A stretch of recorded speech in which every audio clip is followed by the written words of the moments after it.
Good evening and welcome to this impromptu Gin and Tonic show on Wednesday, the 9th of August. I had a chat to my amazing panelist and good friend here, Stop Spamming, and we decided today we'd tackle the issue of the real enemy within Islam, and it was something that Stop suggested. And so what I'm going to do is ask Stop to kick us off, and then between the two of us we'll have a conversation. If you are listening and you are interested in joining, then let me know in the chat and I can send you my Facebook link and you can join us there, and I will give you the Hangout link. Otherwise, let me pass it over to you, Stops, and let's start us off. Okay. Hi, everybody. Good evening, good morning, lunchtime, wherever you are, whatever you're doing. This was an impromptu thing, and we were thinking about what is interesting. What can we talk about that would interest a lot of people, and that is not immediately associated with what we normally do, where we go and we look at arguments and then we go and just sort of debunk them or refute them or whatever you want to call them. So what I've tried to do in the last couple of days is see what is actually happening in Islam. Why are people going and leaving Islam? What are the challenges? And what prompted me is a couple of videos by Muhammad Hijab. And I'm just showing what a dishonest character this actually is at the moment, making a video about this. And then I was watching Ahmed, and I was watching Saracen, and I was watching all these people. What are the arguments that they actually bring to the table? And there's very little.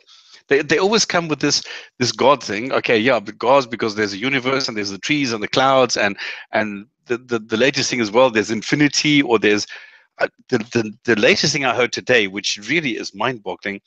You have infinite variables or something. I mean, that is really stupid. Anyway, so I thought, no, that can't be the reason. And then if I'm listening to Samir, if I'm listening to Introverted Smiles, if I'm looking, to see, or if I'm looking at what it is that took them where they are today, it is not the cosmological argument, and it is not infinite variables or anything like that. So this is why I thought let's talk about the real issues here. What is it that makes people think about Islam? Why are people suddenly thinking about it? And this is the issue that I have with Islam today in the 21st century, is it doesn't belong here. If I go and ask logical questions like, dear Muslim, do you agree that slavery is good for the 21st century and it belongs into Europe?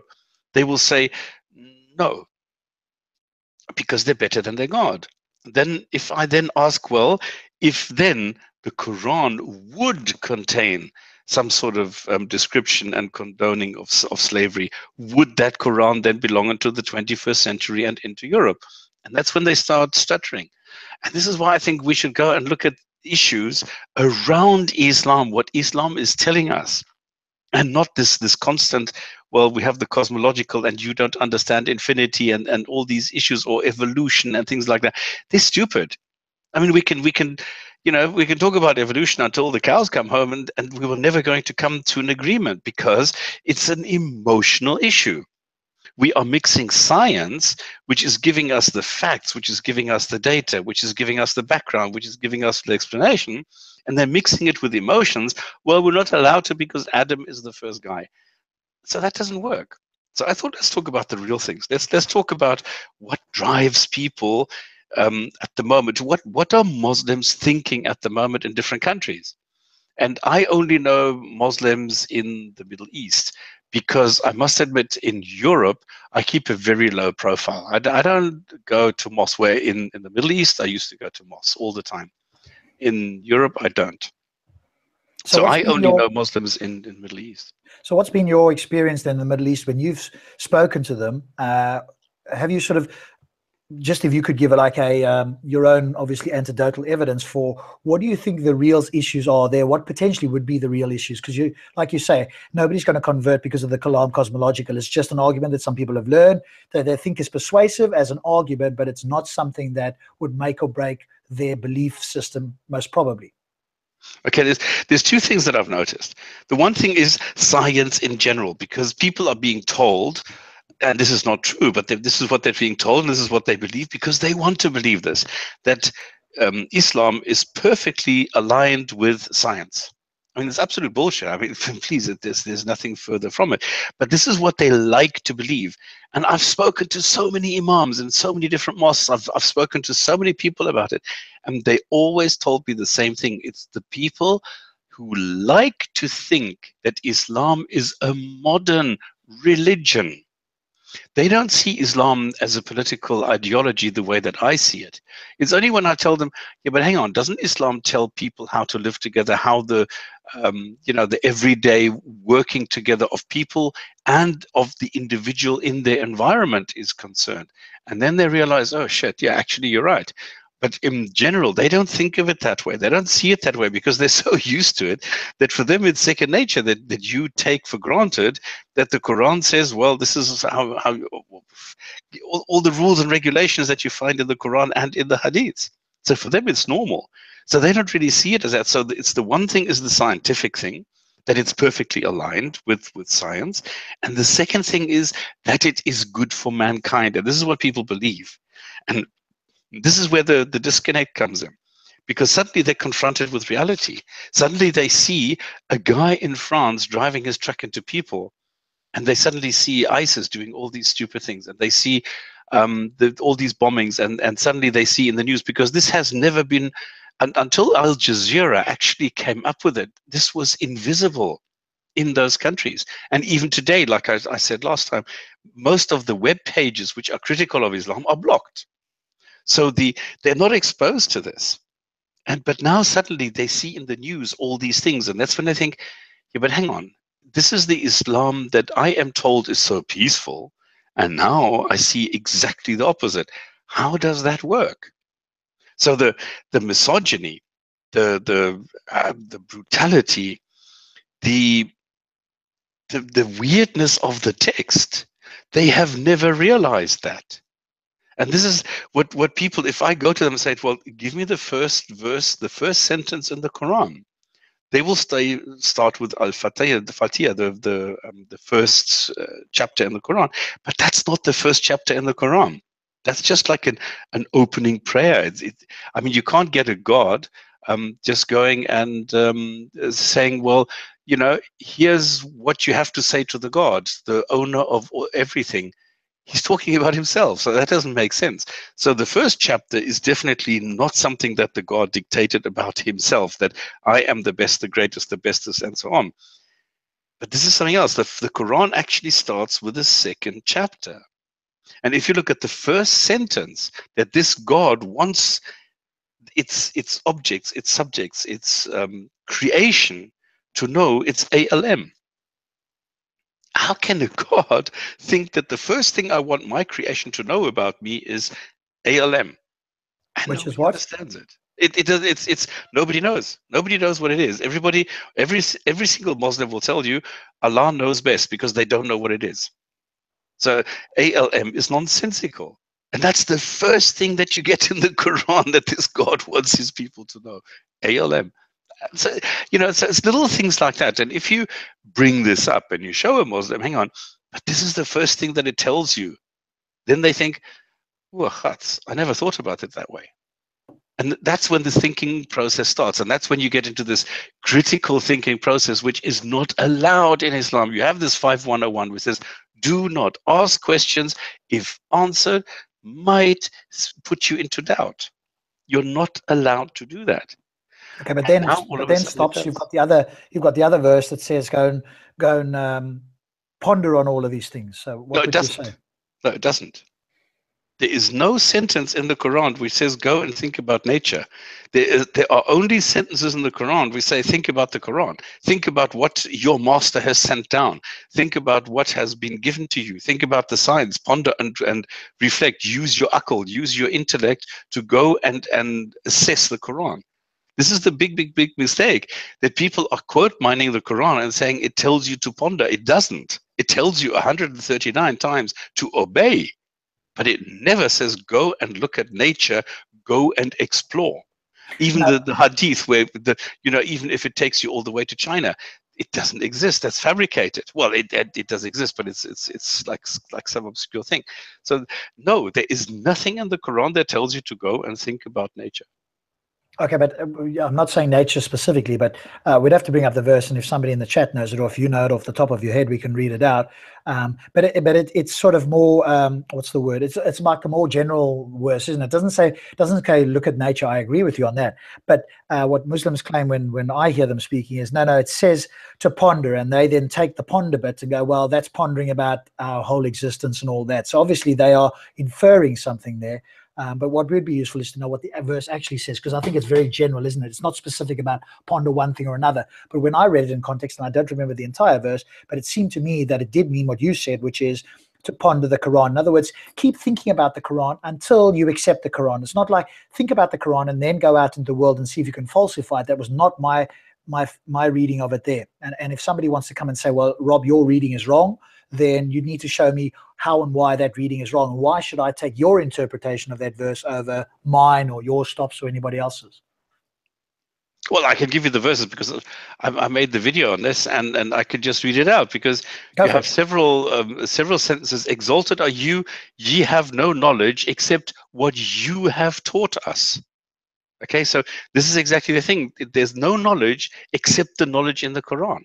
And that's it. Then in 3:19, those who were given the book were not at variance except after the knowledge came to them, being insolent one to another. Why do you argue about which you have no knowledge? Allah knows, while you know not. We had brought to them the book, distinct, replete with knowledge and guidance and grace for men who believe.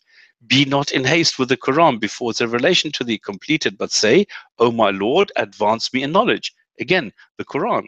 They reflect upon the creation of the heavens and the earth.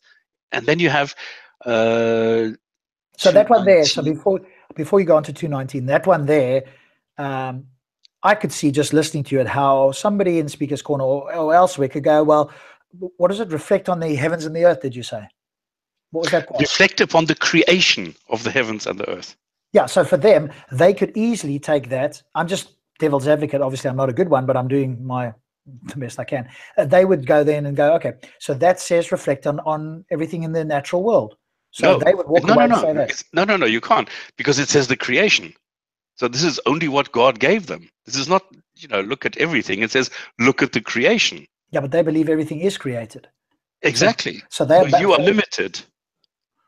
Yeah, but in their world, they would go, okay, so what God has done is basically said to me, I need to go and look at what God has created. I need to go out there and ponder on, what was the word? Not ponder, it was what? Reflect. I need to reflect on what God has created. So that's what they would say. But nothing outside the Quran. Well, the heavens and the earth. So that would be presumably outside of the Quran if we're talking about the book itself. Yeah, but you only know about the creation from the book. Oh, so the book is saying you only know, but people would have known about the creation without the book. So presumably a Muslim could argue, hey, I'm not the best devil's advocate, so it's obviously easy to refute me, but I'm just thinking from their point of view to the best of my ability would be, okay, so we didn't have the book. We saw there was a heavens and the earth, but we didn't really understand it or have any knowledge of it. And now the Quran's come along and said, hey, look at it, but look at it from the Quran's point of view, because the Quran is going to give you the knowledge that you never had before. So now look out there at the world, ponder it, based on what the Quran says. Now, I do agree with you. That doesn't say falsify the Quran, but they could say, hey, the Quran does say to look out into the world. So I guess would the argument then be saying that the Quran doesn't say look out into the world to falsify it. It just says look out there and basically look to what the Quran has already said. Look out there and make sure the two of them match and then keep going. Is that kind of... Yeah, because you're supposed to look at the creation the way that it's described in the Quran of the heavens and the earth. Exactly. So this is the limitation. Right. So if there was something that didn't agree, in other words, if you looked out into the heavens and the earth and reflected, and you came across something that didn't agree with something in the Quran, presumably that would be a problem then. Yeah. Right. So let me just go through. 2:19 says you need to ponder God's sentences, the Quran. 2:66 repeats this. 191 thinks of God's creation of heavens and earth. Exactly the same thing again, what we've just done. 650, think about what is revealed by a God via an angel. Then 482, will they not then ponder the Quran? 176, think about the signs of a God. Think about what a messenger told you. Think about the signs by God. Think about the signs by God. Think about the signs by God. Do you know how many times think about the signs by God you get in the Quran? This is alone is about 15 times. Then it's think about the signs by God. It's not me who wrote this, I swear. do they then not reflect on the Quran, or are there locks in their hearts? And finally, 59:21, be afraid of this God and think about it. And this is the way that it was. And then you get the 40:52, they will know that he is the one God, so that people of intelligence will pay heed. So this is the way that you then get around it, that if you are intelligent, you will go and follow this. If you're not intelligent, well, then you can think something else. There you have it. Okay, so if I just brought in a counter, so one of the counters I heard again this past Sunday in Speaker's Corner was, but the Quran's got two falsification tests. So forget the Arabic one, but the other one says if you can find a verse like it, or sorry, not a verse like it, if you can find a what's the word, a contradiction, bring that forth. So that would be the counter to this. I'm assuming a Muslim would say that's their quote falsification test. Yeah, and there's hundreds of those. Yeah, so but that would be there. So everything you've read there, somebody could go, yeah, that's all fine. But here's what Allah actually said. So he's given all of those sort of stuff. So to to look at the Quran, to make sure it works with nature. A Muslim could say, I'm all fine with that. But hey, actually, you science guys, you non-believers, you smarty pants guys, it has got a falsification test. Here it is. It says bring something that, if there's a contradiction, present that. Nobody's ever done that, so it stands unrefuted, and therefore its claims remain unrefuted. Okay, so should we play a little bit on this? No, obviously you're going to, not on the scientific thing, but no. I want to use SE on this. I would never go into because look what happened when I did this with Ahmed. I mean, he couldn't handle this, and he went totally apeshit. So you can't do this. You need to go along, because what I did is I left SE at that moment in time. Just tell everybody SE is again. Oh, sorry, street epistemology.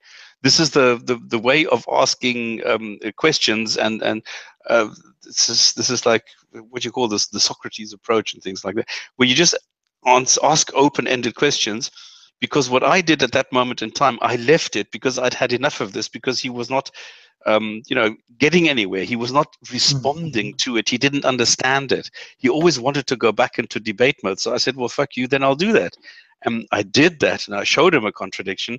And, to this day, he does not understand that there is a contradiction in the Quran, which is very easy to show if you go and look at the text.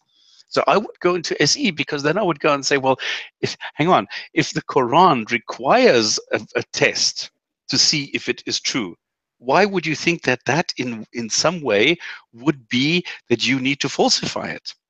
That's absurd. So try it with me. I'll do the best I can. Obviously, I'm not a Muslim, and they would think of things or come up with things that I probably couldn't or wouldn't. But let's try it. I'm going to try to be a Muslim now. I'm going to try and zoom into that mindset. Can't we get a Muslim on here who will do this for us? If there is somebody out there that feels that they can do this, feel free to. It's funny that we have to play the Muslims. Yeah, well, I mean, if there is somebody. Okay, well, the one thing that I would say, okay, why would you need a falsification test in the Quran to show you that it is actually real and actually valid? Why would you need that in the first place? Cool, good question. So, because there's a lot of non-believers, and no matter what I say, and even if they read the Quran, they're just not going to read the Quran the correct way, or the interpretation that is correct. And I've got the correct interpretation because I'm a very astute Muslim, and so I've read the Quran and I know my interpretation is correct. But if I say that to a non-Muslim, they're just not going to accept my interpretation. They're going to read it in some way. They're going to have locks on their hearts. And so what we really need is something like the scientific method, where there's a falsification test. And if a non-Muslim can bring me something that is that does falsify the Quran, then if I was an honest Muslim, I would have to look at that. And if in fact it was the case, then I would have to say that this book is not perfect, and therefore not a book from God in its entirety. So that's why I would put forward that there is a falsification test. So are you propagating that this God is imperfect? No, not at all. So the falsification test is there for the non-believers who have locks on their heart, that if they really are interested, then they can go ahead and meet that challenge. But so for me, I know God is incapable of formulating sentences in a way that they become obvious and convincing in and by themselves. Oh no. So the Quran is clear. You've got to read it with an open heart, and you've got to ponder on it. And if you do that sincerely, then you will come to truth. And it's those people who've got the locks on their hearts. And so this because again, if God just gave you everything and He just said it so plainly, then there would be no test in life, and we'd all be robots. So we've got the free will. That's what God has given us. But despite the fact that might be contradictory, but we've got the free will, and so it is clear, but you've really got to ponder on this. This is not something that you just read once and you just totally understand it. Even my scholars don't understand it entirely. So you've got to take some time on this. And so the test is there just for those people who don't want to take the time.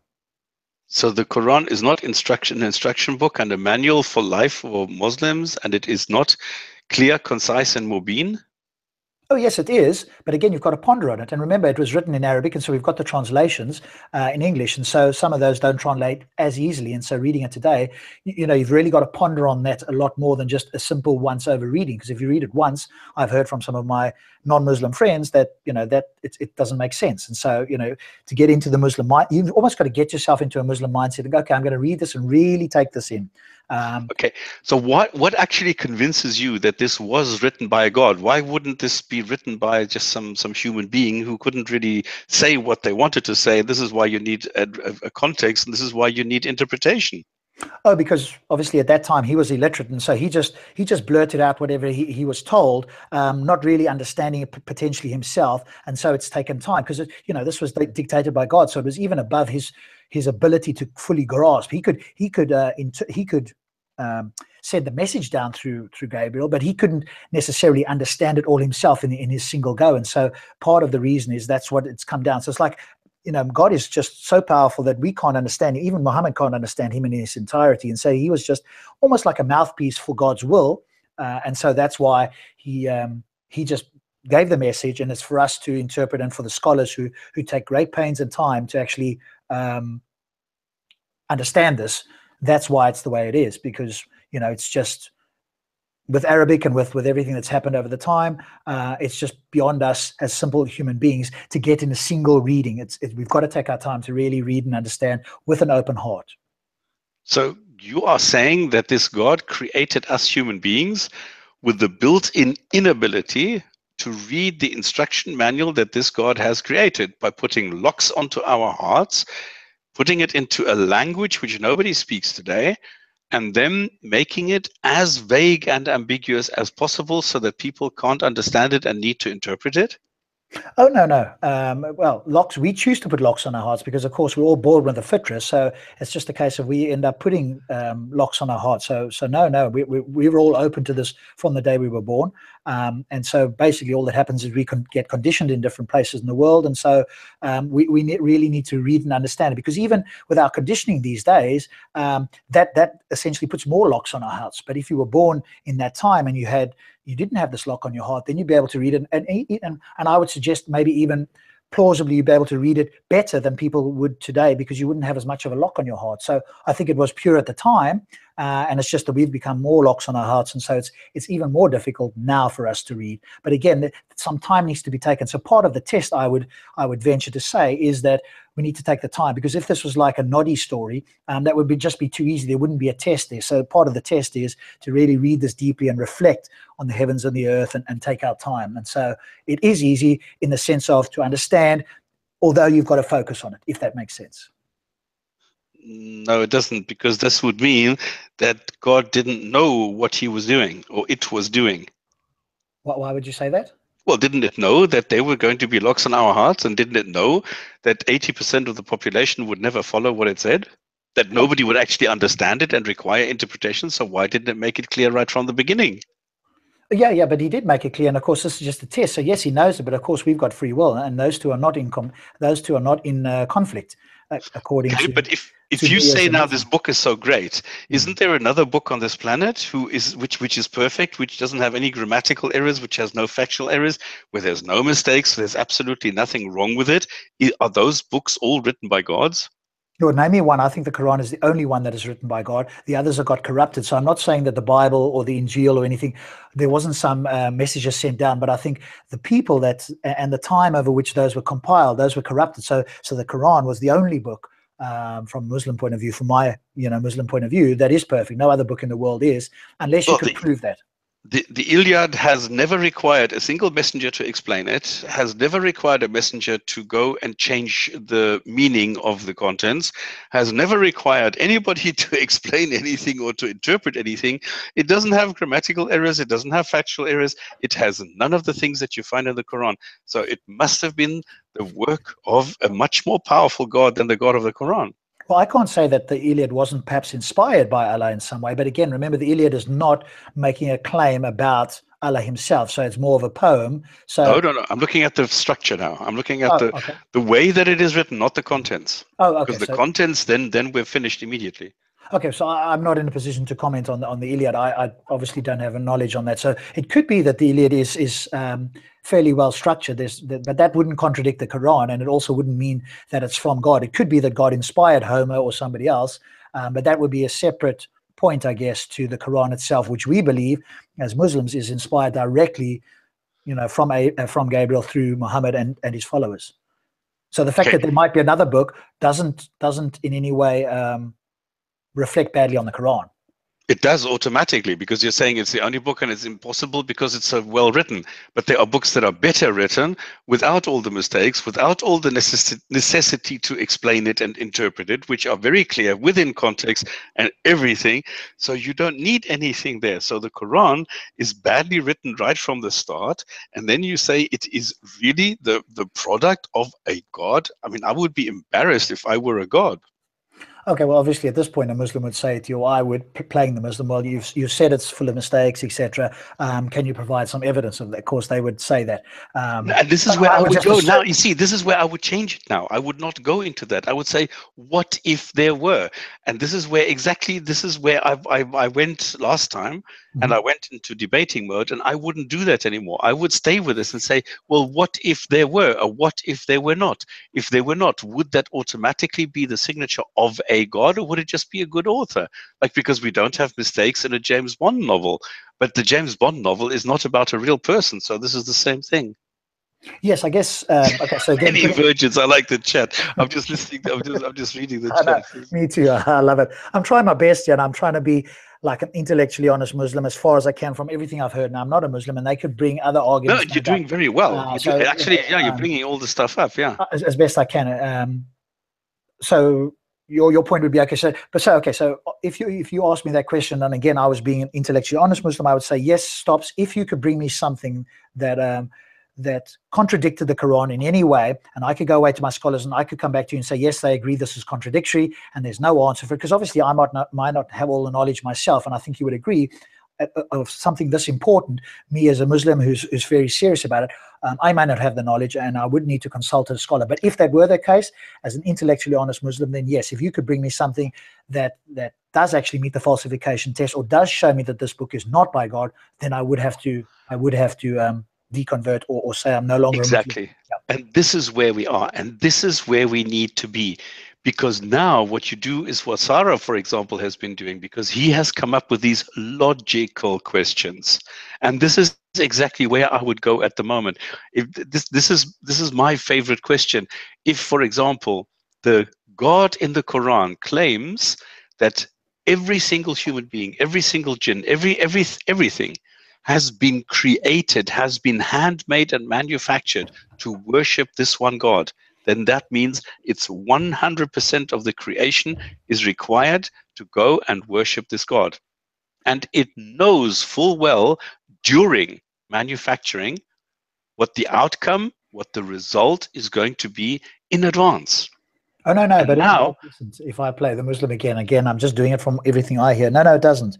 Because even though God knows what we're going to do, we don't know, and he's given us free will. So his knowledge doesn't preclude or doesn't force us to do certain things. So no, but it knows. It's not enforcing it, but it knows exactly what the outcome is going to be.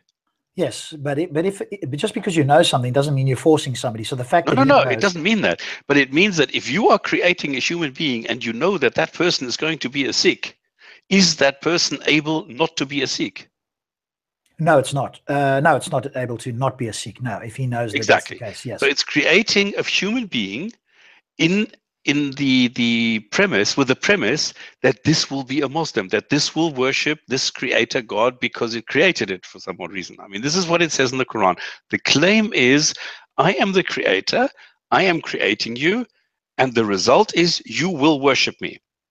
But now 80% of whatever he's created does not worship this. Yeah, so that's a command, but we've obviously got the free will to disobey that command. So even Yeah, though, but he knows in advance that this is going to be a Sikh. yeah, So but he knows in advance that 80% of the population are not going to go and worship this creator God who said he is going to create the people to worship him. It, her, whatever. yes, I can see, but it's not forcing you. Okay, okay, so It's I would, not forcing, but the God knows. Okay, number one, the God says, I am creating everything to worship me. That's the number one thing. All humans and all jinn are being told that. That's how they are created, all right? That's the premise. Then it knows in and during the manufacturing process what the outcome is going to be of that creation process. yeah. And there you go. So it's creating people in spite of knowing that this will be a Sikh, in spite of knowing that this creature, this creation, this human being will be put into hell. It still goes and creates the human being, which is a failure rate of 80%.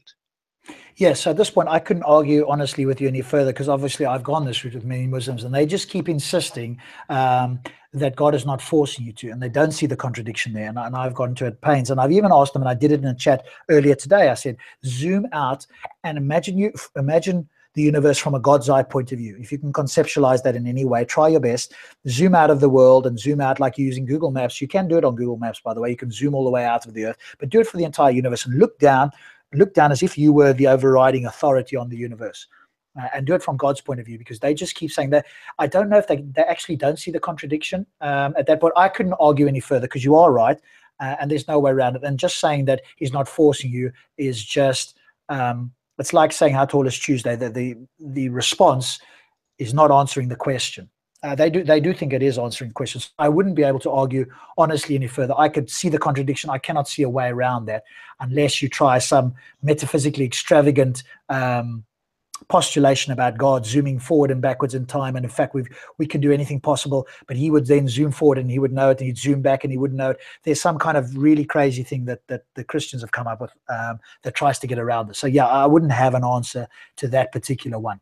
And as I say, just answering by, he knows, but that's not forcing you is not an answer in any sense. But if you look at it from the God's eye point of view, I think that makes it easier, because then they can see the contradiction. And I always say to them, take the person out, take the people out of this for a moment. Forget about the people.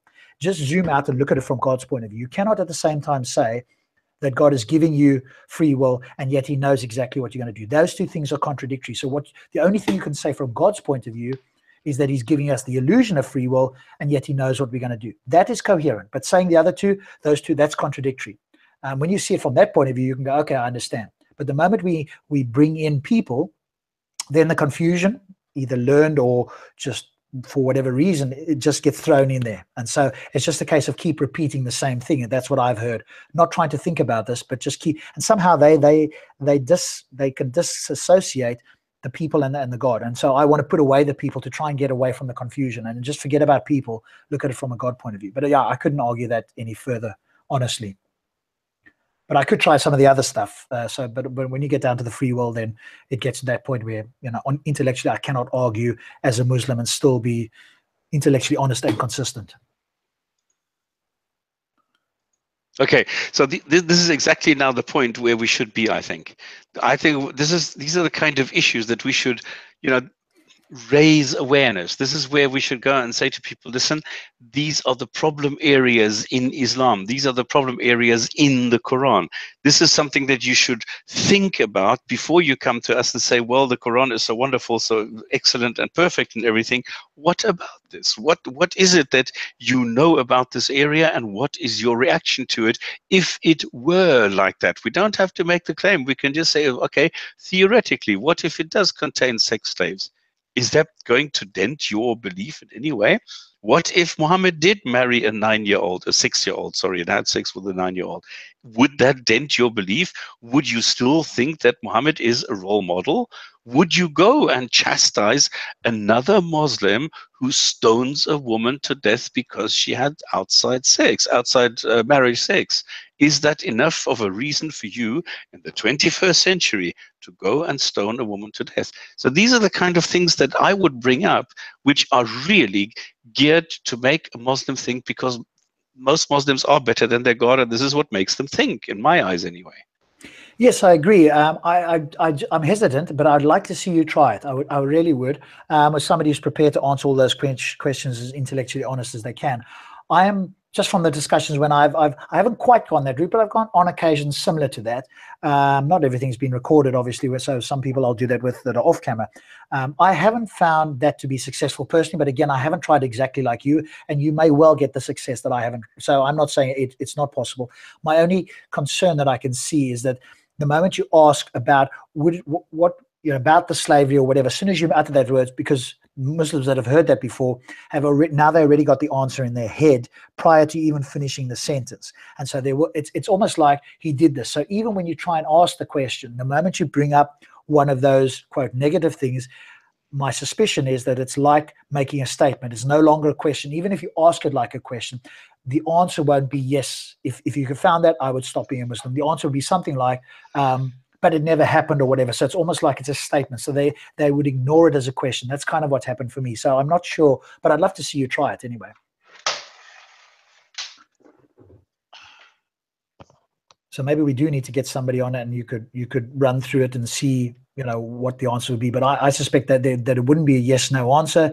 It would be, the answer would be as if you made a statement rather than you asked the question.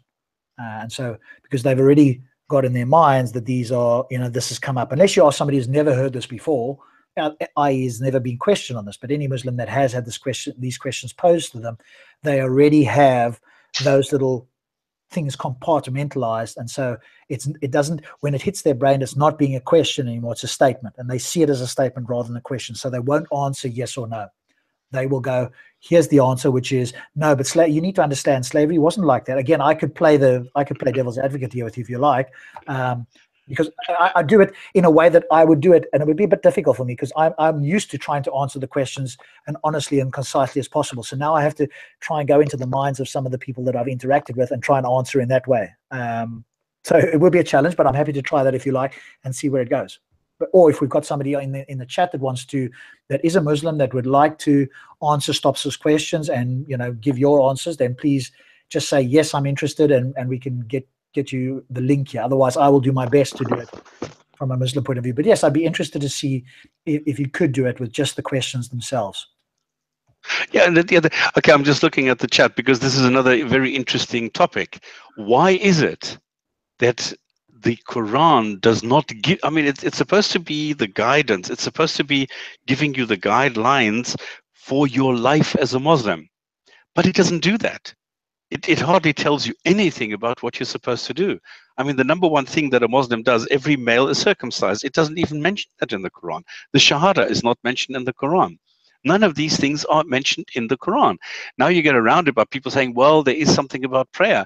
No, there's not. It just mentions prayer. It doesn't tell you how many rakat, how many, it doesn't, explain all these things. This is why you need then Muhammad, you need the hadith, and Muhammad tells you, well, you do wudu once. Well, I saw him do it twice. No, I saw 3 times, 4 times. So how many times do you do it? Because the Quran doesn't tell you, Muhammad doesn't tell you. So at the end of the day, it's down to scholars. So you are following a particular scholar. This is what Saracen is always, he keeps on telling us, that he is in, what was it, Hanafis or Hanbali, I can't remember which one.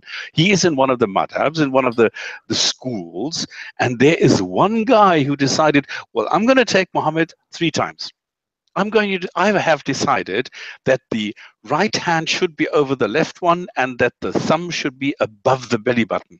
That's how you pray. If you don't do it like that, you're going to go to hell. And your feet need to be crossed, or they need to be to the left. No, they need to be to the right. I have decided the feet need to be straight up. And that's what I have decided. It's not in the Quran. It's not in the Hadith. You can take your pick. So it's a human that Muslims are following. And these are the things we need to point out. Yeah, and again, if I play devil's advocate, you are right, especially if they're not in Hadith. Now, most Sunni Muslims that I speak to, and I'm guessing most Shia, you get the odd Quranist, the person who only claims to use the Quran, and that's on rare occasions interesting when they have that conversation. But I would agree with you that they do need to use the Hadith, because many of the things you talk about are not specifically in the Quran from everything I've heard from you, and the parts that I've read are not in there. But they don't have a problem with using the Quran plus the Hadiths. But you're right. Now you get to things that are not in the Hadith or the Quran, or maybe even his biography, Surah, if I pronounced it correctly. Sira. Sira, there we go. And that's where we need the scholars. But then, but here's where you are right, is the sense that they don't question the scholars, or most of them don't. You know, some might claim they do, but like that. So let's say that the way you pray with feet over, if there was that sort of thing, if there was a specific thing that wasn't in the Quran or the Hadith, my question to a scholar would be, well, why are you saying do it that way? Why not just kneel down and pray, or whatever the case may be? So now they'd have to give me reasons. No, but this is the point. This is where you need the context, because he's read somewhere that the feet in this position are like this and that, and this is why he thinks, well, this should be the right way to do it, because it's mentioned there in this text, in this context, in this way, even if it has nothing to do with it. Even if he just somebody mentions that feet in this position are a good idea, then he automatically transposes it. And then it becomes part of the law. I mean, you get the most ridiculous things which are today part of the law.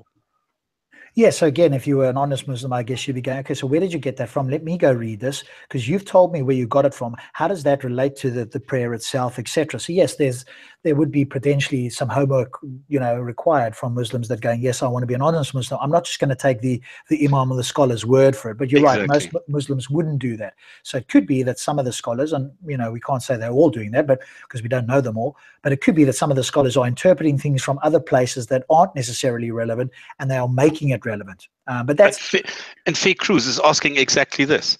This is exactly the point, because you're raising a very good issue here. Because if you look at what is actually said there, it doesn't say these things exactly the way that they are being done. And if you ask the Muslims what happens, I've done this. I've been to like 5 different forums, and I've asked the people there, what happens if a Muslim only prays once a day? Does he go to hell? Wow! You should see people going crazy. Nobody can answer this question, and this is the first time they hear this, and then they go crazy because they can't really make head or tails of this. And then I asked them, well, if he goes to hell because he only prays once, or if he skips Ramadan and doesn't do this because he just couldn't be bothered, is he at the same level as an atheist who's going to hell forever? Oh shit, I tell you. Then all hell breaks loose, because now they need to find, wiggle room. And they can't. And then it gets quite comical, the way they find excuses for themselves for not praying. And they come up with the most absurd things you've never even asked, you've never even mentioned, you've never talked about. And they say, well, if that's the way that you're looking at it, well, then this is no, I'm not interested. This is quite funny. Well, I guess what you could do is then ask, where's that coming from? As in, like, where are they getting it? Because I've spoken to some Muslims and they say atheists are not necessarily going to hell. God will judge on the end of the days. And I think to myself, well, the Quran seems to be very clear that if you don't believe and follow certain instructions, you're going to hell. But I get people in Speaker's Corner genuine, not like taking the piss, but genuinely believing in whatever way that no, an atheist could be a good person and they would be judged by God. And so effectively, I don't actually need to follow the Quran or the Hadith. Now, that varies from person to person, but you're right, there's differing opinions on this. And so that's where I guess somebody like Saracen would go, hey, we need to speak to the scholars, because the people at Speaker's Corner, they're just, lay people, and they've got this interpretation of that one, they've heard this and that. So you can't really take what they say as being authoritative. We need to go to the scholars. But again, if the scholars have got difference of opinion, well, how do you choose which scholar it is? And so now it has to be by authority or seniority or whatever the case may be. And it does go back to your original point, which is that if this is, and I did my best, but if this is in fact a book that's been sent down, these things should be clear. They should not be required to have all these differences of opinion. The book should be clear enough that all of these things that is required should be clear enough for you. Now, if it's something that's just, it'd be nice if you did this, then you could argue that, there's a bit of interpretation. But if this is something critical to your well-being, either in this world or ideally the next, that should be absolutely crystal. There should be no doubt in any Muslim across the world. And that's not what I'm hearing, and probably not what you're hearing either from what you tell me. Well, why would it have to say 105 times that non-believers go to hell? 105 times. Isn't once enough? But it could be in different contexts. Remember, you've got to think about it in context. That's the main thing. So it could be that why context? What context? I mean, if you don't believe, you go to hell. What's the context? In what context is that possible or not possible? It's always the same thing. You go to hell if you're an unbeliever. It's that easy. You can't do anything. Why do you need to repeat it 105 times? Why not say, listen, either you believe in this or you go to hell. That's it. Now, it's very clear, very easy to understand. You don't need to say this 105 times. And there's no different context or no other situation where this would be necessary if you were a god. Okay, I mean, I could do this in the 10 paragraphs, you know.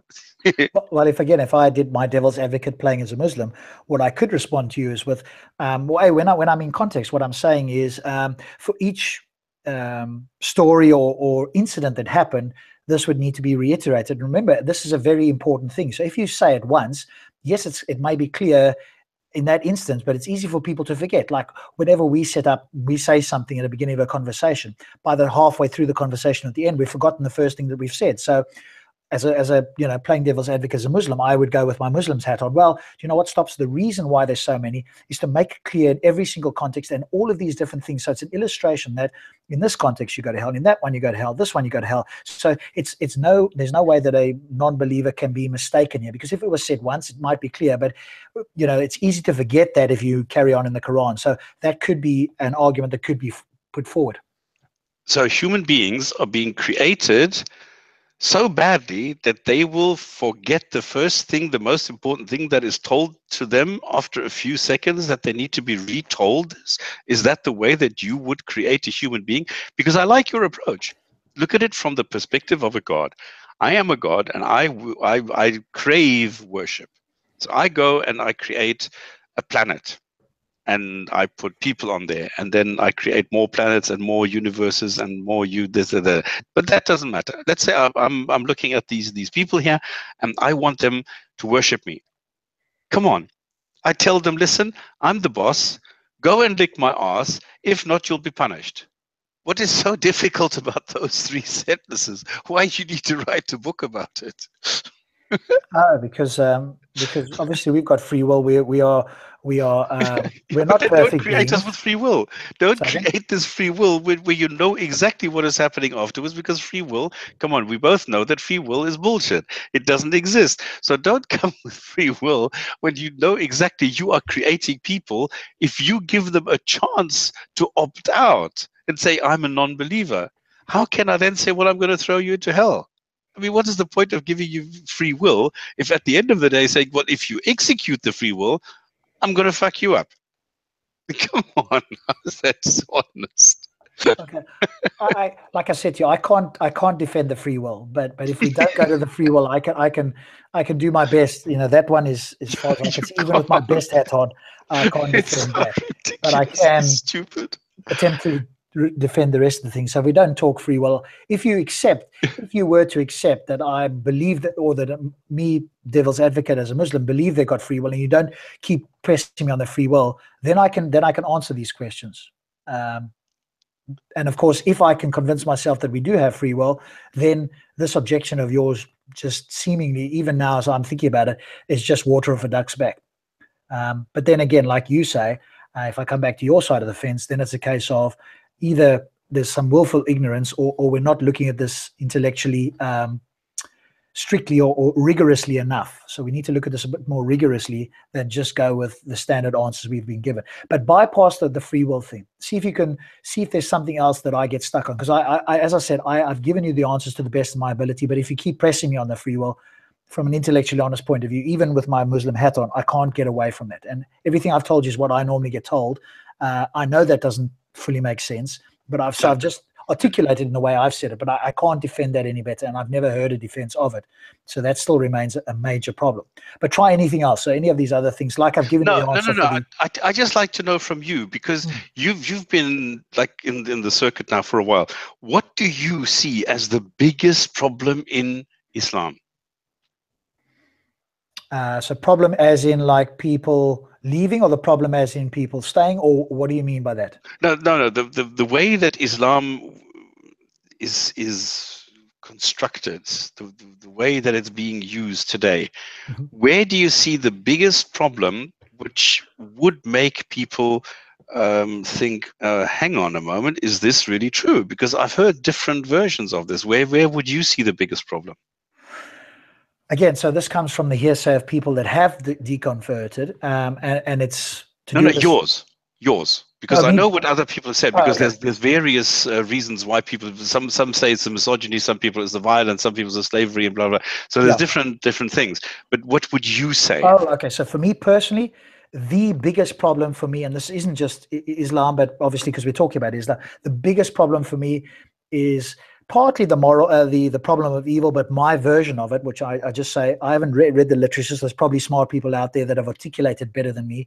But when I've thought about this a lot, the biggest problem for me is an immoral, irrational God. And so, but it goes to the whole free will and the judgment and that sort of thing. That for me is the biggest problem. Now, I don't see that Muslims would necessarily see it that way because they're not necessarily geared up to look at it in that particular way. But for me, that would be the biggest thing, bar none. Like I've said on this show and many shows, there could be a God.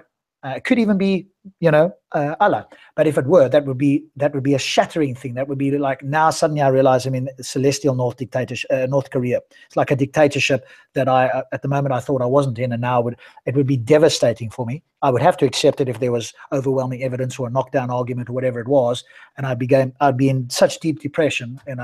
I would be scared of committing suicide because then I go to hell. But I'd be in deep depression for the rest of my life. But the moral argument for me is just insurmountable. And so as it stands now, the Abrahamic gods, and I spoke to Josh last night on Titans TV. He's quite an articulate Christian, and he tried to articulate that. That is insurmountable for me, but that wouldn't necessarily be the case for other people. Okay, yeah. That's why I say that the version that I've read with the conversation of God eliminates all of that. So if that God existed, because neither of us, I'm sure you've agreed that we don't know for sure. But if we did, then I don't know how you'd feel. Would you worship the God? I would not. And I would be, like I say, I'd be devastated. But if the version that I have read that I do think overcomes all of those problems, yes, then I'd want to have that relationship. So I go, holy crap, this is a God that I do want to have. I want to know everything that I could possibly. I want this God. I want to be like this God's best friend, so that I could understand a lot more about the universe, my place in it, how I can do better good for myself and for the world around me. Please, God, tell me everything, because you are the sort of, supreme being that I want to have that relationship with. But the Abrahamic ones, not in a million years, even if it were true.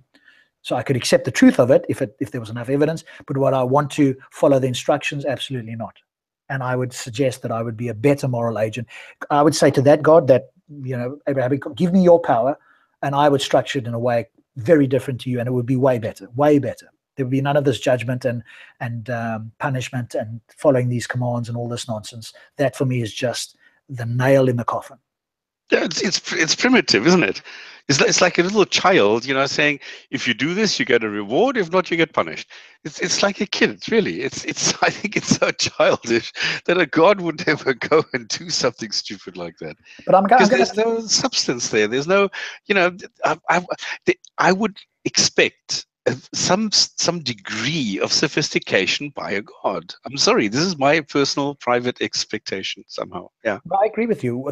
You and I and other people, I hope, would want to set the bar very high. I don't want to have a low bar for a supreme being that has all this power and knowledge and all the rest of it. I want the bar to be high, because if I'm going to believe in this, surely this God is able to set the bar high, in which case if the bar was set high and I set the bar high and he could meet it, well, then he's overcome my skepticism.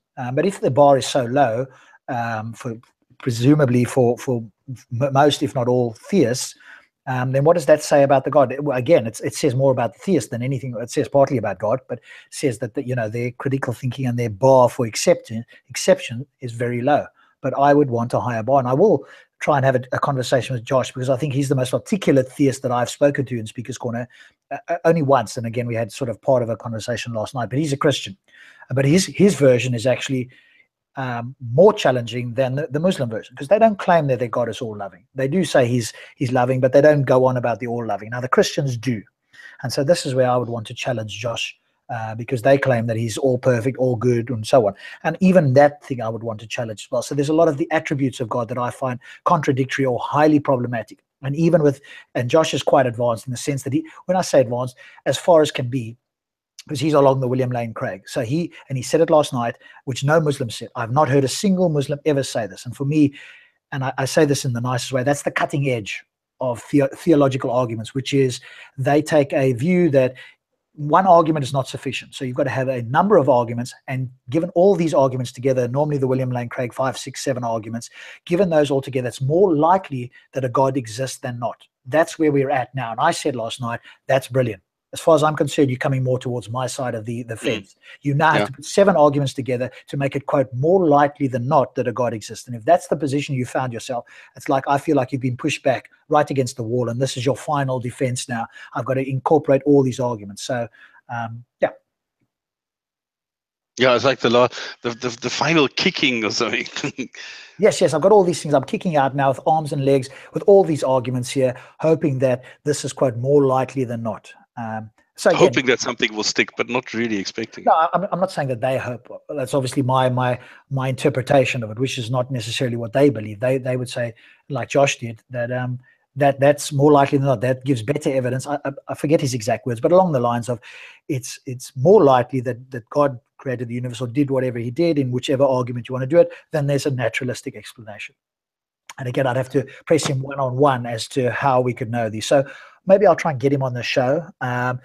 He's a very nice guy, very articulate, very well-mannered. So I would say to you, Stops, then we'd have to give him a chance to articulate, because he's got a master's in philosophy as well. So he will go into the philosophical side of it. I will try and ask him to keep it, so that we can all understand it, etc. But we would need to give him time to explain it. But now we would put, as far as I can see, alive, the people that I've spoken to, he's probably the most advanced theist. But of course, that takes us a bit away from Islam, because some of them are different. Like the Fitra, I asked him about that last night. Now, he's got, as far as I'm concerned, an unfalsifiable claim. So their get out of jail card from a Christian point of view is that we've got divinitas, divitatis, I think it is the Latin term. So like we've got an inbuilt nature, but certain people don't have it because they've got sin, and so the sin overrides that. Now, that's not exactly his words. Yeah, okay, but I get the concept. Yeah, I'm trying not to. Obviously, I'm not trying to straw man his argument, but essentially, it's not for everybody. So the moment I heard that, I wasn't on the show; it was too late. So I watched it again this morning. I had to leave because it started at 11, and I was done by 12:30, and they were still going. But as soon as I heard that, it now becomes unfalsifiable, because now all you have to say is, well, that person or that tribe or these people, they've got sin on their heart, even though they don't know what a God is or etc. They've got sin on their heart. Whereas the Fitra claim can be falsified. If the claim is everybody's got it, and we find people that don't, boom, it's done. And obviously that's what I think we've got. But in the Christian version, they don't. By the way, this Fitra, if somebody were to come to me, I'd say, well, I don't. I've never had this. I wasn't born with it. I've never had it. I've always laughed about this. How can anybody even hope to respond to this? Okay, so one of the guys that was in Speaker's Corner responded to this, and again, I don't claim that all Muslims respond this way, but the guy basically said that we've all got it, and as soon as you grow up, and especially if you're in the Western world, then it gets clouded. So again, it becomes unfalsifiable. So I did not grow up in the Western world. But weren't you in South Africa originally? No, Tehran. Oh, okay. Sorry, where were you? Tehran. Tehran. Oh, okay. Sorry, I thought you were always living in South Africa. So obviously you spent a significant portion of your life. But how long were you in Tehran for? To what age did you leave, more or less? We left when I was 17. Oh, okay. And so your claim would be that at no point in those 18 years did you feel like you had an innate belief in a God? Correct.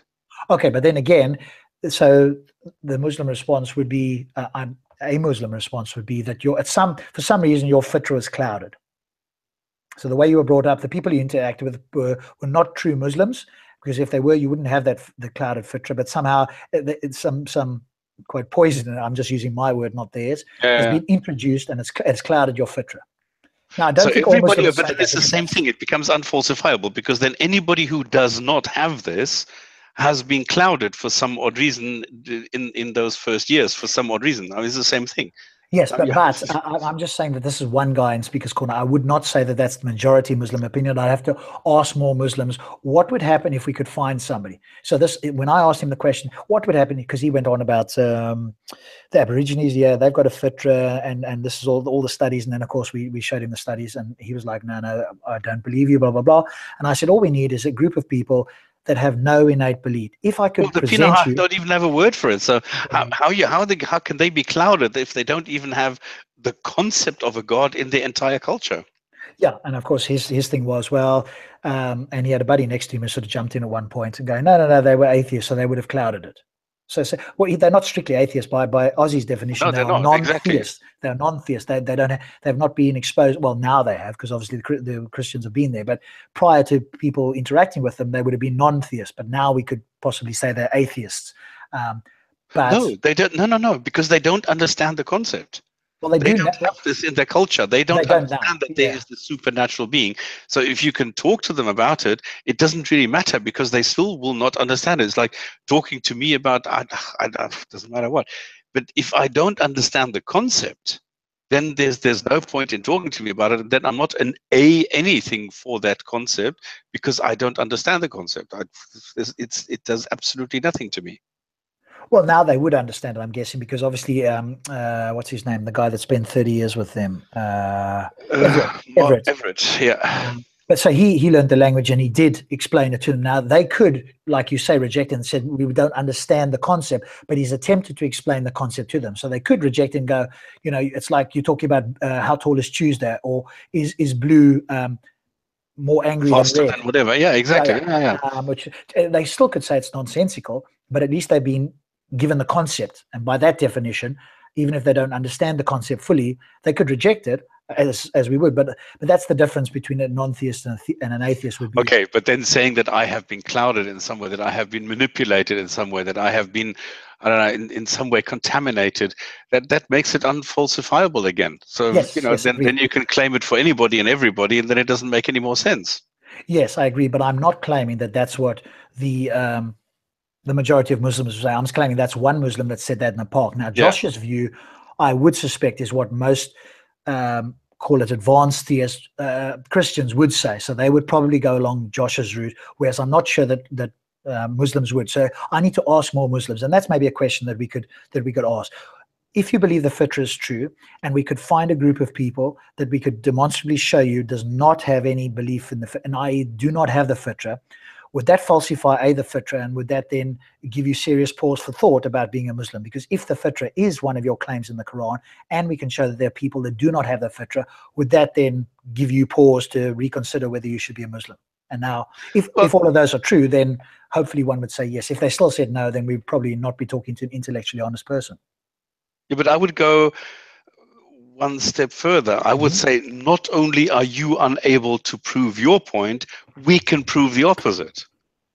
Correct. So I would also do the two things together. Yes, yeah.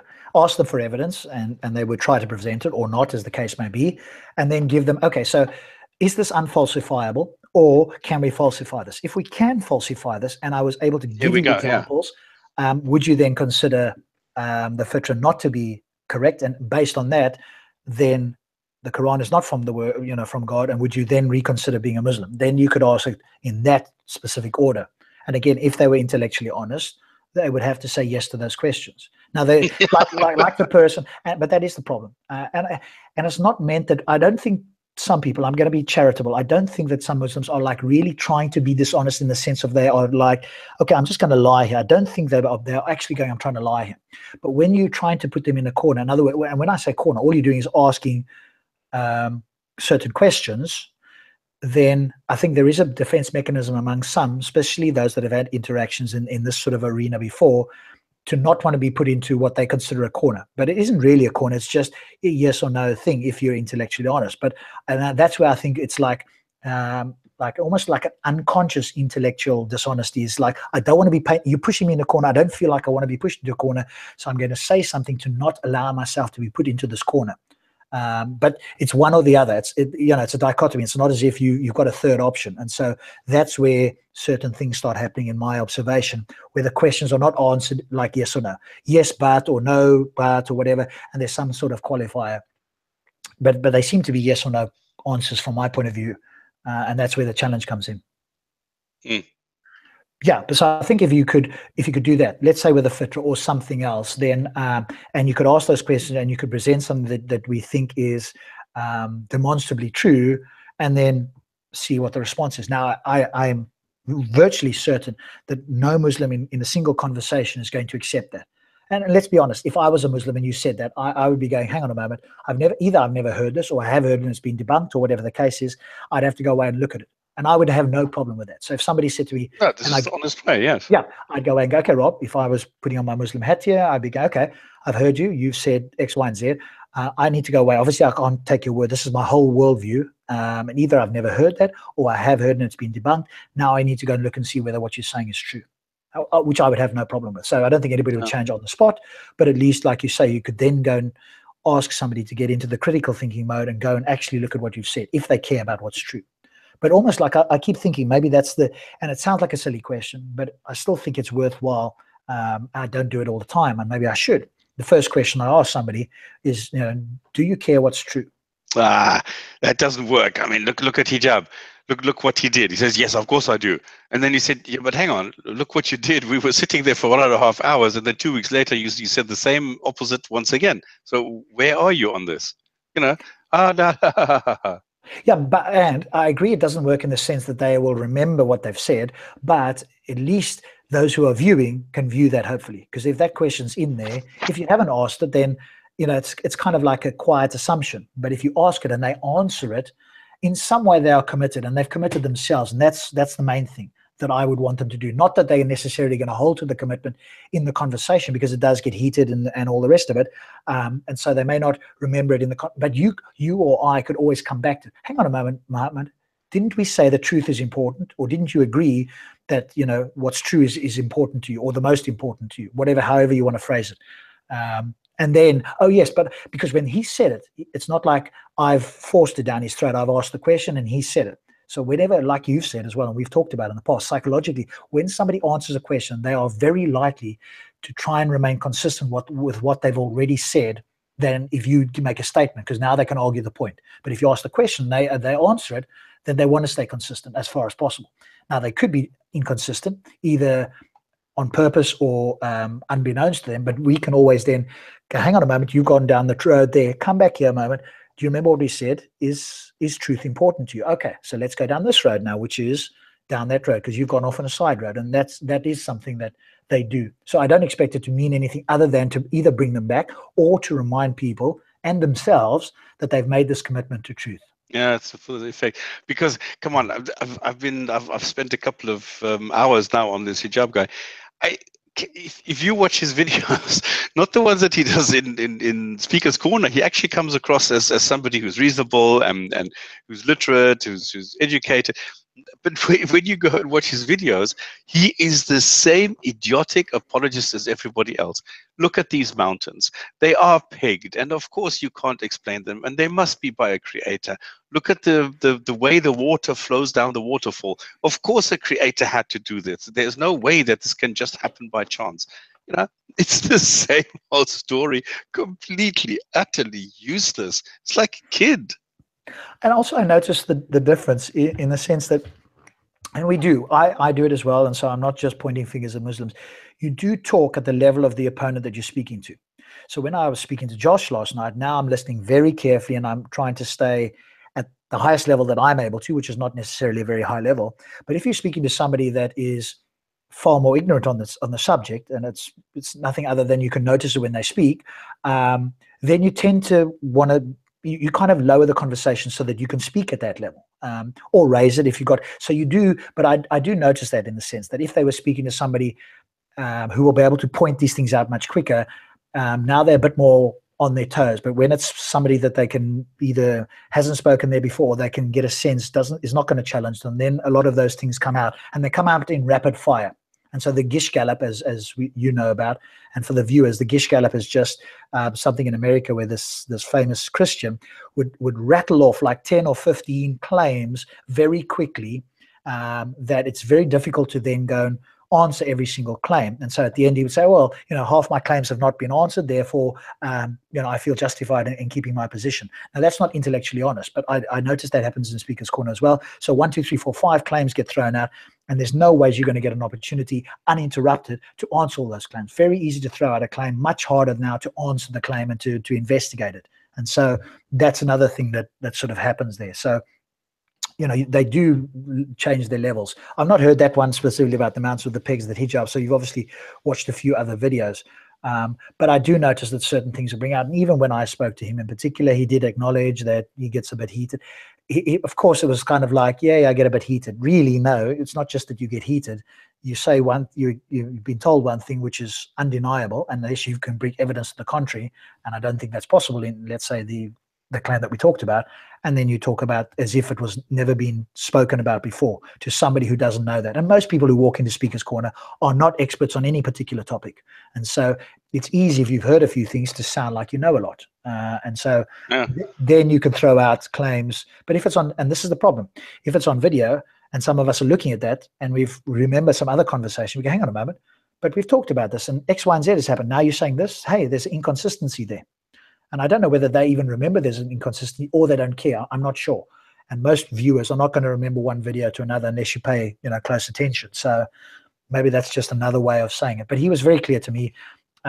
He didn't say these exact words, so I'm not trying to put words in his mouth, but it was more along the lines of, yes, we all get a little bit excited and so forth, and we are, on video and all that sort of stuff. He didn't say, hey, I'm dishonest or I'm whatever because I've got a following, but he kind of alluded to it in not those words. Yeah, and then is the thing, what I find so incredibly dishonest is saying, well, if you cannot, what was his last one? Where he said, if you cannot explain rationality without using rationality, then there's a God. And I thought, what? What does the one thing have to do with the other? Why should you get away with making any kind of claim? Because this is exactly what you're saying, that they're trying to equate now Fitra with something else, and especially with the rationality, where he doesn't understand that he's burying people with words which are nonsensical. Like all of his questions, can you explain rationality with rationality? That's circular. You can't. It's not. It is not bloody circular. The brain is part of nature. And we only have our brain to assess nature. And our brain is part of nature. So yes, we're using the brain to assess our own brain. That's exactly what we're doing. The same way as you're using instruments to calibrate other instruments. That's not circular. And he loves making it look as though all these words are like, oh my God, if you can't even do that, and then you expect me to bring you evidences. I don't know how many evidence is 5 evidences, or how many evidence. I don't know. About that.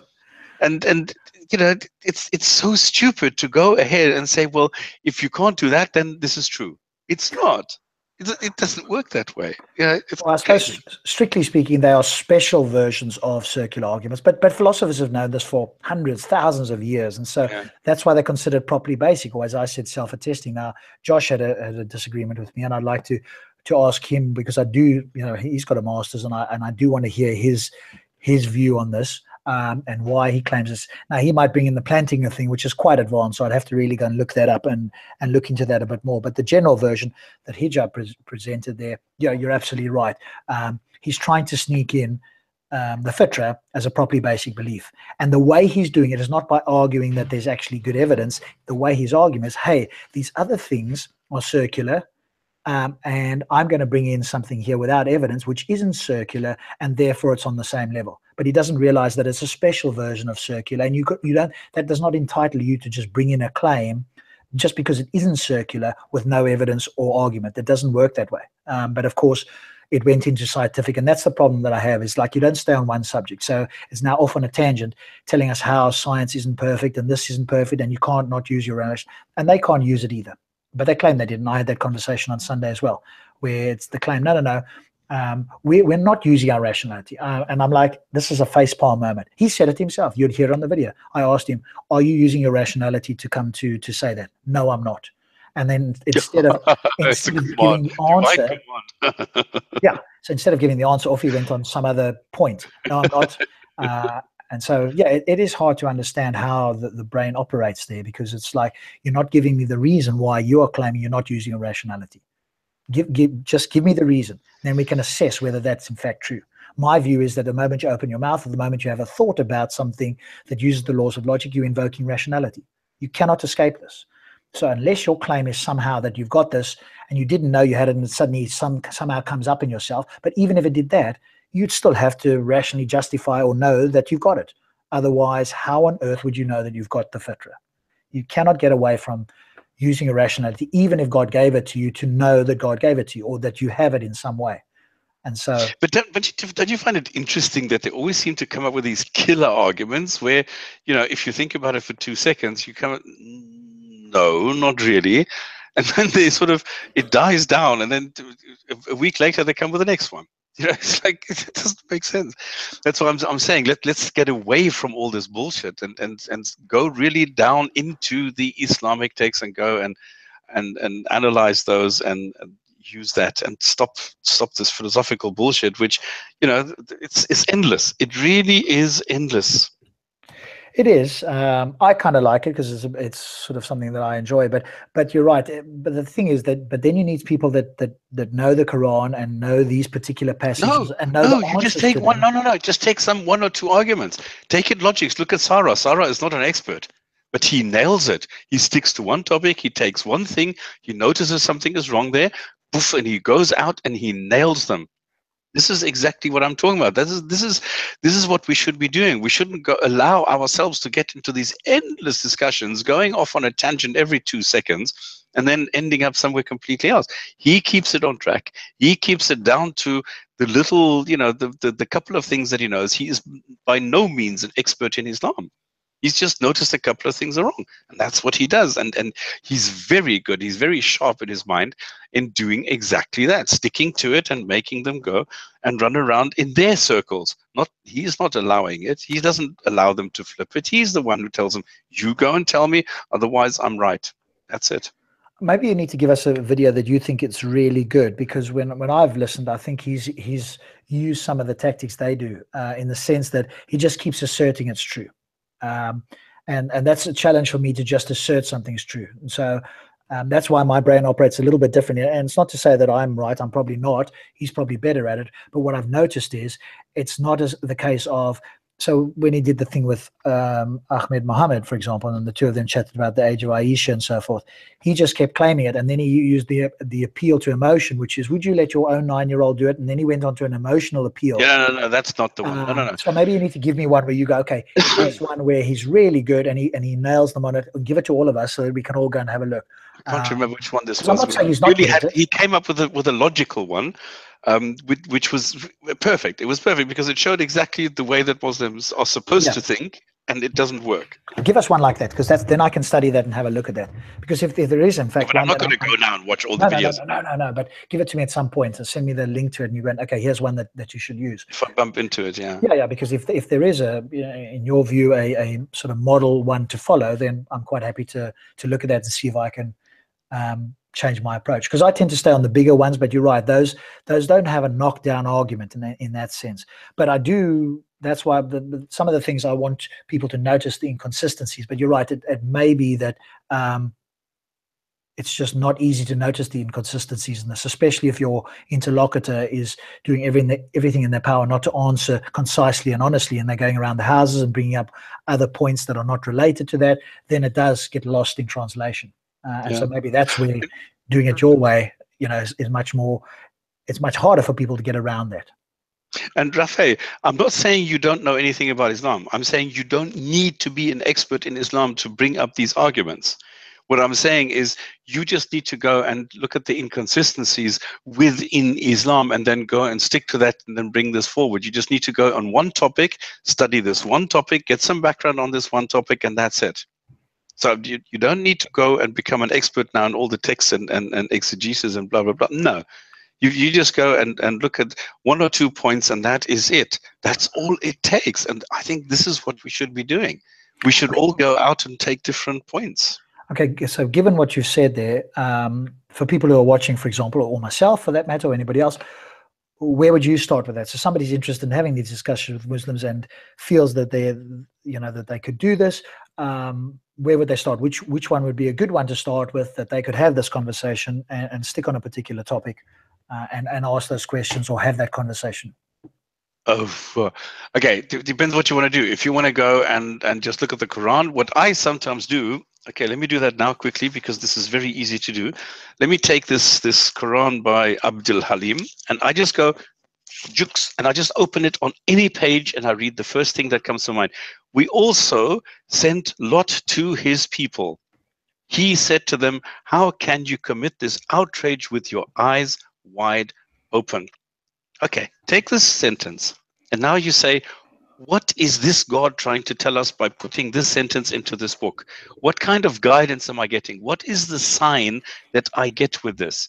And just go and take any old sentence and then go and see, hang on, it doesn't make sense. How can you commit this outrage? Hang on, Lot to his people. Who is he talking to? Is he talking to Lot, or is he talking to his people? You know, you go and you just look for the contents of the Quran, and you take any page and just open it any way you want, and you will find that it's full of nonsense. Like, this one is full of nonsense. How can you commit the atrocity? Well, Lot didn't commit the atrocity because that's why he's saving him. So he must be talking to the people. But it doesn't say that in the Quran. So how on earth are you supposed to know what is going on there? So, you know, it's very easy to go and look at any one sentence and then find out what's going on. The next thing that you do, you just go look at claims. Go look at the claims that people make. Go to any old Dawaganda site and see what it is that they say. Not necessarily the scientific miracles, because those are too easy, but any other site. What I love doing is go to these Q&A, these Dawa Q&A pages, where they give you advice on how to behave in a specific situation. Where Muslims say, well, I don't know, should I bring the Christian a birthday present when I am invited to their birthday? And then you see how the scholar squirms and will actually say, no, you're not allowed to bring a present for the Christian because he is a different faith, and you should not go and reward them for being in a different group, and things like that. Go and then confront the Muslim and say, do you think it is correct for a Muslim to not bring a present to a Christian? You know, call them out on it and see how ridiculous their reaction is going to be when confronted with something ridiculous. Okay. A couple of things there. Then one would be that last example, I think, would be a bit more of a challenge, because they can just dismiss it as, oh, well, that's somebody's opinion on that. That's not it. Is that in the Quran? Is that in the Hadith? No, well, then I'm not going to accept that. Because I'm listening to more and more Muslims who are not necessarily listening to the scholars or what somebody else says. They're trying to read it themselves. So there are more of those. Obviously, now the problem for them is they're using their own interpretation, which could be quite wrong. So I could see how they could get around that one. I think the other point is you're obviously done this for a lot longer. So for you, it seems trivially easy. I think if somebody were to go down to Speaker's Corner doing what you said, I think they'd need more than just what you said there as a first go, especially if they came up against one of the regulars, let's say Darren Hamza or Hijab or Mansour or whoever it is that have heard these things before. They will have an answer, and they will insert the answer with a high level of certainty and ask the interlocutor questions that they can't answer. Now the interlocutor sounds like they're a bit foolish, and that is the concern that I have, unless it's like you that have gone through this quite a bit and you know what their answer is potentially going to be, and you've got an answer to their answer, and then you've got an answer to their second answer to your answer.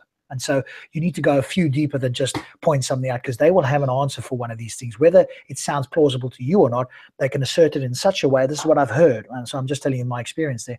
They will assert it in such a way that even the interlocutor goes, okay, well, I don't have an answer. And everybody who's watching, most of them anyway, will go, yeah, he's dealt with that. And so that's actually, you're right. Yeah, you've got a point there. Yeah. Okay. Somebody like you would go, oh, well, no, but look at this. And they would go, oh, and they would give you, and then you go, oh, look at this. Now you're going 2 or 3 steps deeper. Now it's a different story. But anybody okay, who that, yeah. Okay, the initial idea of going and get some knowledge on a point which is inconsistent, then go and focus on that, I think is better. So maybe the on the spur and off the cuff is a little bit too much. Okay, but I'm saying you don't need to be an expert anyway to get all these things. You just need to go and insert doubt. You just want to get them thinking. This is what I'm saying all the time. Get people to think. That's all that I'm trying to do. Well, they can carry on with their God. Who cares? But as long as they think about it and they don't, that the consequences of this belief don't harm others. And that is the main thing. Well, I agree. I do want people to think. I agree with you on that. That's my main sort of point as well. You know, engage the critical thinking. And when we've seen that happen. The critical one, exactly. Yeah. Yeah. And when we've seen that happen with ex-Muslims and even a few Muslims that are looking at things, then you know, we notice that they start to see things in a different light. And so, you know, I agree that is useful. That's what all I want people to do, is to think more closely and see whether they, that comes up. And here's an interesting article I posted for you as well that just came up recently. So I thought, oh, that's interesting. I've kind of been saying that sort of thing anyway. And so wherever you have, science, and some of the ex-Muslims have said the same. As soon as I start to learn a little bit about science, as soon as I start to really look at this myself and not have, be in an echo chamber and listen to what other people said, and I went to evaluate it myself, then I started to really question and doubt this. And that's why I say to anybody who's having the conversation with us, who comes on the show, whatever the case is, go speak to all the other Muslims. Speak to us. Get two different views. Now you go away and think about it yourself. And if you still got questions, ask both of us again and still go away and think about it. But when those people have come back to me, they've said, yeah, I've spoken to the Muslims, and they say, don't speak to you guys because you're going to confuse us. And I say to them, well, that should be a red flag in your mind. If your critical thinking is starting to work, that should be a bell going off like this is an emergency session going on here now. If they are telling you not to speak to us, what are we saying? Go speak to them, speak to us, make up your own mind. Why is it that they think you can be confused? Do they think so little of you that you are unable to use your critical thinking faculties? And if your argument is so strong, there's nothing we can do to confuse you. And we're not here to confuse you, as you and I have said. We're here to get you to think, and we'll ask you questions that you may or may not have an answer to, but go away and find out and go and see what the smartest Muslims say. Come back and then we can have that conversation, because we don't get those many Muslims on here, unfortunately. And it could be that they've got answers that I don't have, and maybe even a few that you haven't heard, probably less likely for you. But I'll go away and ask you. I'll go away and ask other smart people, and I can find out, whether there is an answer. It could be that we don't have an answer, for example, consciousness, or how did, life get started on this planet, or whatever it is. But that doesn't mean that you get to insert your metaphysical explanation into the space that we have yet to fill with a naturalistic explanation. So I think that, just from a moral point of view, if you're a Muslim who's thinking that should be a red flag to you, because all we want you to do is think. And if Muslims are honest, they would say, yeah, think about it. If the faith was that strong, they'd say, yeah, go speak to anybody you like. Our faith is so strong, there's no way you're going to be put in doubt. But that's not necessarily what I'm hearing anyway. And so that's a red flag, but B, a point of, okay, so, if they think the person is easily confused, which is, a little bit of an insult to that person, if one could use that term, or they are not entirely sure that the faith is as strong as they claim. So I don't know. Good. We've had a good one. Is anything else that you think of? Because the other thing is that I do think, which is kind of what's the real enemy in a sense, is the internet, the availability of knowledge, and I would say the innate inquisitiveness of human beings. And the only way you can purge that or drown that or douse that is with indoctrination. Because if we don't indoctrinate, then there's going to be that inquisitiveness in us as human beings. Why are we here? Is this true? Whatever the case is, unless you keep that, unless you can try and stop that fire from burning inside a person, and I think most of us have got that, if not all of us. But there are effective ways of dousing that, which is the indoctrination, the follow this book, don't ask questions, or if you do, I've got the answer, you don't need to think any further. Then that's a way to douse. But I think there's more and more people, and I've heard some encouraging stories from countries where, we would normally think that it's completely one way, coming and saying, well, hey, there's a lot of people that are starting to think, that are looking on the internet, that are questioning these things. And that's brilliant. That's what I hope for. And people just ask new channels. Yes, I've opened 2 new channels. One is the Speaker's Corner Analyze. The other one is the Quran Claim Reality. So I'm now starting to populate those. Great. And what's going to be on there, so people know? Well, one is Speaker's Corner Analyze is going to be an analysis of what is going on where people are debating something in Speaker's Corner. This is what I'm working on at the moment. It should be ready in 2 days, exactly with Muhammad Hijab, where he is making a fool of himself against an atheist who's running him around and he doesn't even realize it. And then the other one is where I'm uploading all the stuff that Muslims normally claim. These are going to be quick videos where I'm just going to show, okay, this is the claim, what it says in the Quran about mountains. Is this correct or not? So this is basically, I am populating my old challenge, which is show me something in the Quran that is verifiably correct, where I maintain this doesn't exist. So I'm just doing that myself now and saying, well, these are the claims. Let's see if they're correct. Yeah, so by all means, add when you've got a chance. Add the one with the because there was a whole verse on it, and it actually included 2 claims in one verse. I'd have to look up the exact verse, but the heavens and the earth were split asunder. Do they not know that we created them from water? Yeah. And so again, I questioned that, and of course, the standard response on Sunday came back, no, but it's the Big Bang. We know that. Let's move on to the next one. Which of course I was like, hang on a second, no, we're not going that fast. Don't just jump on the Big Bang. But I didn't even get to the created with water one. Or I did kind of, and it was like, the respondent was basically, but even you scientists proposed that we came from a primordial sort of soup, mud, watery type thing. And I'm like, really? Is that where did you get that from? And I'm not sure it was water, but let's assume that it was water. Does the fact that the first cells or the first microbes or whatever you want came out of water means that they are created from water? And exactly why do you stop there? Because really where you should be stopping is the heavy elements of nuclear fusion, which can only be done in stars. So in actual fact, if the Quran had said, here would be great.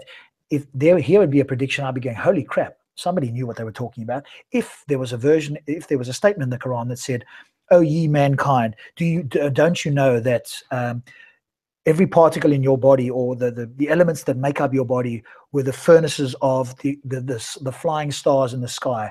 Know that this was your original creation point, without which you would not be on Earth." I'd be going, okay, that's pretty close to what science says. Now you've got me thinking, how the hell did they come up with that?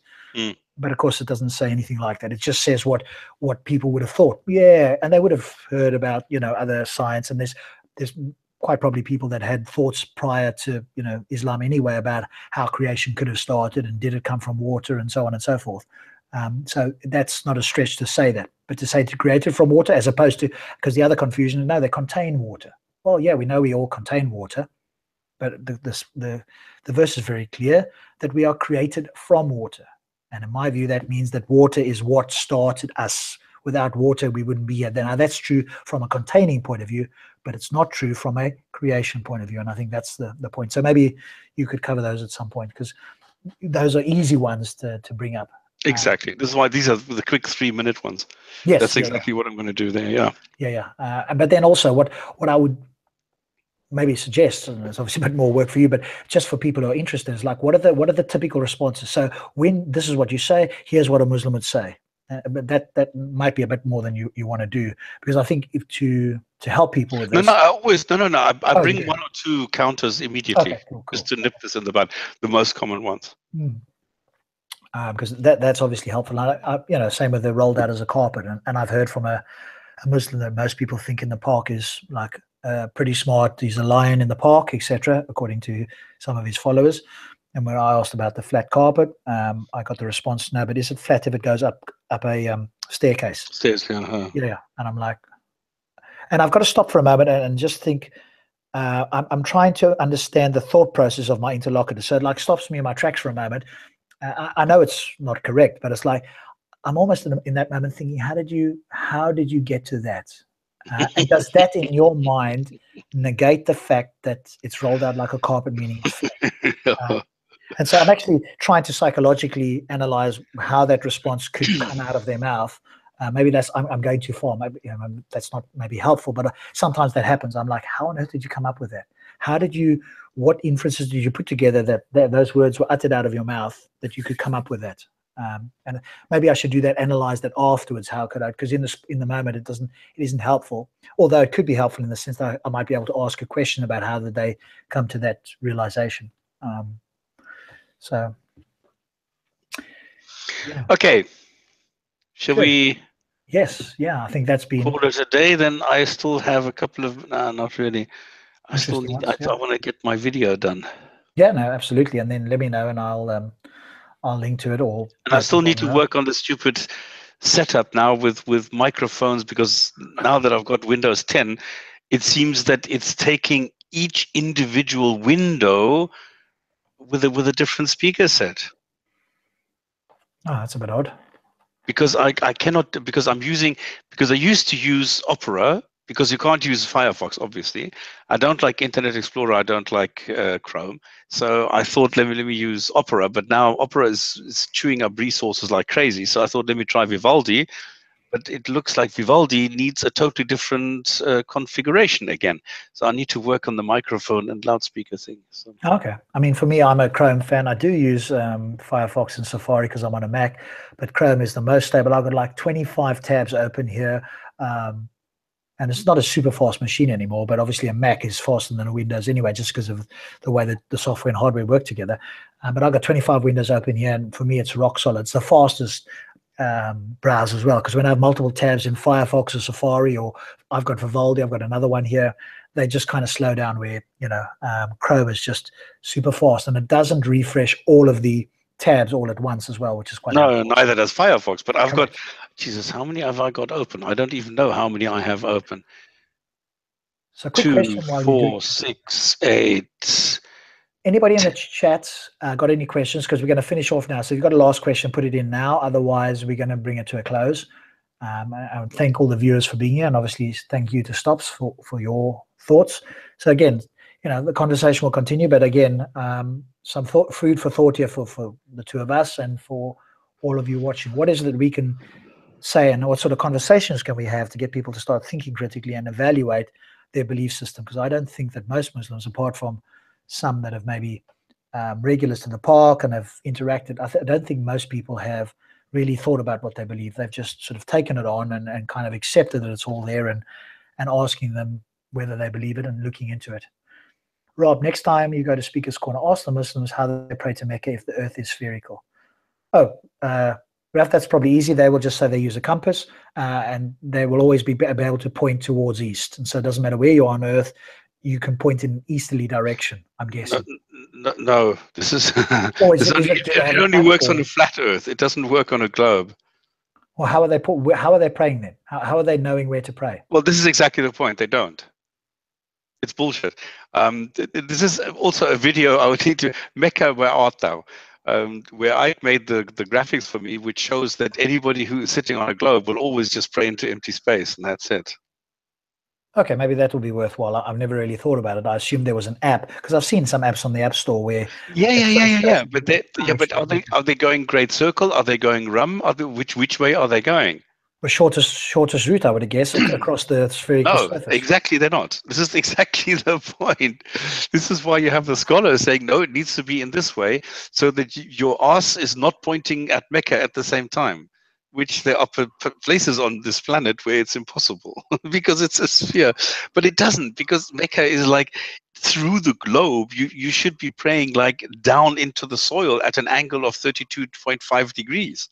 That's where Mecca is. Well, we'll do a video on that, because intuitively, and obviously, again, you see, this is where our intuition fails us. For me, I would have gone, okay, as long as I'm praying in the direction, yes, I'm not praying through the globe necessarily, but I am pointing in that direction, even if my whole body isn't pointing that. My head would be pointing in the direction of the sphere. So for me, it doesn't seem to be a problem. But again, do a video, because then I can visualize it better. But as I visualize it now, I don't see that as a problem, as in, like, you don't have to point with your head directly, as long as you're pointing on a spherical globe, where it would be if you followed a straight line. When I say straight, a bend line that's in a straight line towards That's Mecca. exactly the point. You need to follow the curvature of the earth. yeah, but I don't see that as a problem, though. But do a video on it to show us then. Yeah, but you're not going in the direction of Mecca, because your eyes and everything does not follow the curvature of the earth. We are always going in straight lines. There's nothing that follows the curvature. Nothing. Sure. So, no, I know that. So it's actually a nonsensical command. Okay. Oh, okay. Well, I'll be interested to hear what a Muslim says about that then. Do they care about that? Probably not. I don't think that's going to make any difference to them, as long as they're pointing in the general direction, even if the earth is curved. I'm not sure you're suddenly going to, but I can ask the question and see what do they say. Again, maybe I'm thinking too far ahead. I wouldn't think that was a world-shatteringly difficult question to overcome. No, because they don't understand the problem. This is the whole point. They're thinking exactly what you are saying. If I'm pointing in the general direction of Mecca, which you're not, because your face doesn't follow the curvature of the earth. So they think it's not a problem because I'm facing Mecca. No, you're not, because Mecca is underneath you. So quick question for you, because I asked a Muslim on another hangout, why do they all need to point there? Why does everybody have to pray in that direction? And his response was so that they can all conform, because God wants them to conform. Yes. And so, as I said, is there any other reason? Because that seems to me to just be like an authoritarian thing. We get you all to do certain things. The more you get humans to follow commands, the more likely they are to follow other commands. It's like a psychological thing. So you get somebody to do what we call a yes set. I've talked about it before. Just get them to say yes on small things. And it's likely, although not guaranteed, that slowly as you raise up the stakes, so to speak, and the yes, the answer or the commitment becomes bigger, they're more likely to follow that. So is that one of those things where it's a command or a insistence, which may or may not be in the books, to face that way? And is it simply for conformity, in which case it sounds more authoritarian, or is there some bigger reason why they should all do it? Because presumably Allah is everywhere, outside of the, so whichever way you prayed, in whichever way you stood up, stood on your head, as long as the message was clear, he should be able to receive it. I think it's more a social thing. I think it's the house of Allah, which is the representative or the copy of the house that is in heaven you have in Mecca. So this is like the placeholder for God is his house here in Mecca. Okay, yeah, there's somebody was saying that the Kaaba is the closest point of earth to Muslims' heaven. Okay, but as the earth revolves, I'm not sure how that would work, but okay, fine. Well, this is the funny thing, because if this is okay, I did a video on this as well, because if you take the Kaaba and if the house of Allah is on top of the Kaaba, which is apparently the way that it is, now, the way that the Quran is constructed, that Earth is flat. So if it's on a flat Earth and the house of the Kaaba is on 5,000 light years away, that's cool. That's fine. But we are on a globe which is spinning. So I took the rotational momentum, the angle, and took the distance of 5,000 light years, and I found that Allah is spinning around at 27.3 times the speed of light. But anything's possible outside the universe, right? But like you say, the Earth is revolving around the sun. The Earth is also revolving around its own axis, and the axis moves at an incline as well. So it's never at one single point for very long in any case. In fact, it's never at one single point for any more than a second, or even less probably. So yeah. I think God must be really busy. Which means that then really Allah's point is just above the Earth or outside the Earth or whatever the case is. Which means then you should be able to pray anyway, any other way. So what has conformity got to do with it? How does that make the prayer any better or worse or not? It's the community. Everything in Islam is about community. Remember, this was a recruiting paper. This was trying to get people to fight for this caliph. So what they had nobody is any different from everybody else. Anybody can fight for God. Remember, it's not you killing, but it's God killing. You just following, and you just sort of following the orders, the old argument. And that is all you're doing. So come and join us, and we will give you a reward, and we're going to pay you nicely. And then if you sort of die on the battlefield, then you're going to get a really big reward. That's how they recruited people in those days. Yeah, you can see for people that sort of didn't really think about it, that is quite a good recruiting sort of tool, because especially if you die, most of us are very fearful of death or what will happen or the unknown or whatever the case is. Now, if you can give somebody what seems like at first thought, without too much deep thought into it, a good outcome after this life, well, that's quite appealing. You get the mansion, you get all the rewards, you get endless water, endless wine, and endless women, everything that you didn't have in the Arabian desert, you suddenly get. Come on, that's the thing. I don't care about these 50 years I'm on this planet. I'll just go and fight and kill. I'll get money for that. Brilliant. So I'll have a good life here, and then who knows, in the hereafter it's going to be even better. Yeah, let's go do it. Yeah, I can see how that would be appealing to some people. But then, of course, the opposite is also should be extremely disappealing, i.e., hell, that God could do that. But again, I don't think people think through that sort of part of it. So it's just like, okay, I want to go to heaven, but think about the sort of hell version.